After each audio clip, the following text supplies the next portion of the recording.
चंद्रपूर शहरातील दुर्गापुरात MD drugs विक्रीसाठी आलेल्या दोघांना दुर्गापूर पोलिसांनी अटक केली असून एकाला नागपूर येथून अटक केली आहे।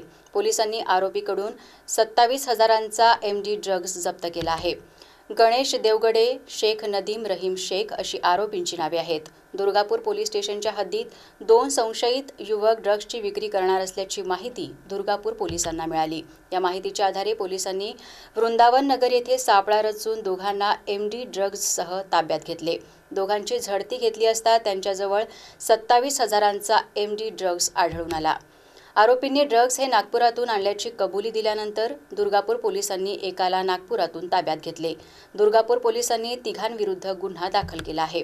ही कारवाई पोलीस निरीक्षक लता वाढिवे, पोलीस उपनिरीक्षक गिरीश मोहतुरे, योगेश शार्दूल, रुपेश सावे, संपत पुल्लीपाका, मंगेश शेंडे, प्रमोद डोंगरे, किशोर वलके आणि नरेश शेंडे यांनी केली।